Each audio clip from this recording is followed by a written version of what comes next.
ധോണി എപ്പോൾ വിരമിക്കും? ഇപ്രാവശ്യത്തോടുകൂടി ധോണി IPL മതിയാക്കുമോ, അതോ അടുത്ത വർഷം കളിക്കുമോ? ഇങ്ങനെ ഒരുപാട് ചോദ്യങ്ങൾ ആരാധകരുടെ മനസ്സിലുണ്ട്. ഇന്നലെ ധോണി മികച്ച ബാറ്റിംഗ് ആണ് പുറത്തെടുത്തത്. പാണ്ഡ്യക്കെതിരെ 3 സിക്സ് ധോണി പായിച്ചു, അതും ഹാട്രിക് സിക്സ്. ഇപ്പോഴത്തെ ഇന്നലെ കളി കഴിഞ്ഞ് CSK ടീമിന്റെ ഓണർ ശ്രീനിവാസൻ വലിയ പ്രഖ്യാപനമാണ് നടത്തിയിരിക്കുന്നത്. ഇതിനെ പറ്റിയാണ് നമ്മൾ ഇന്നത്തെ വീഡിയോയിൽ നോക്കുന്നത്. ഇതുപോലത്തെ IPL ന്യൂസിന് വേണ്ടി ഈ ചാനൽ മറക്കാതെ സബ്സ്ക്രൈബ് ചെയ്യൂ. CSK തിരിച്ചു വന്നിരിക്കുകയാണ്. അടുത്തൊരു മത്സരം കൂടി ചെന്നൈ ജയിച്ചു. മുംബൈ ആകട്ടെ വീണ്ടും തോറ്റിരിക്കുകയാണ്. രോഹിത് ശർമ്മ സെഞ്ചുറി അടിച്ചിട്ടും മുംബൈക്ക് കളി ജയിക്കാൻ സാധിച്ചില്ല.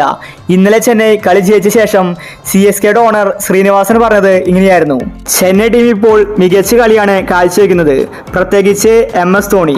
ധോണിയുടെ ആ ബാറ്റിംഗ് എന്നെ ശരിക്കും അത്ഭുതപ്പെടുത്തി. അവൻ മികച്ച രീതിയിലാണ് കളിക്കുന്നത്. യുവതാരങ്ങൾക്ക് പോലും ഇങ്ങനെ കളിക്കാൻ സാധിക്കില്ല. ഇതിനർത്ഥം ധോണി ഫിറ്റ് ആണെന്ന് തന്നെയാണ്.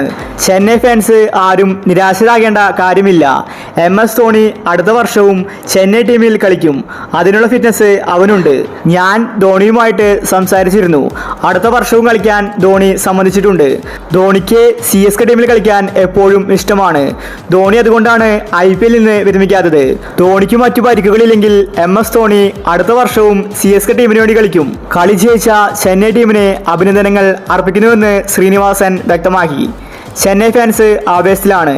ഇപ്രാവശ്യം ധോണിയുടെ അവസാന സീസൺ ആകുമെന്നായിരുന്നു എല്ലാവരും കരുതിയത്. എന്നാൽ ഇപ്പോൾ ചെന്നൈ ഓണർ തന്നെ അത് പറഞ്ഞിരിക്കുകയാണ്. MS ധോണി അടുത്ത വർഷവും കളിക്കും.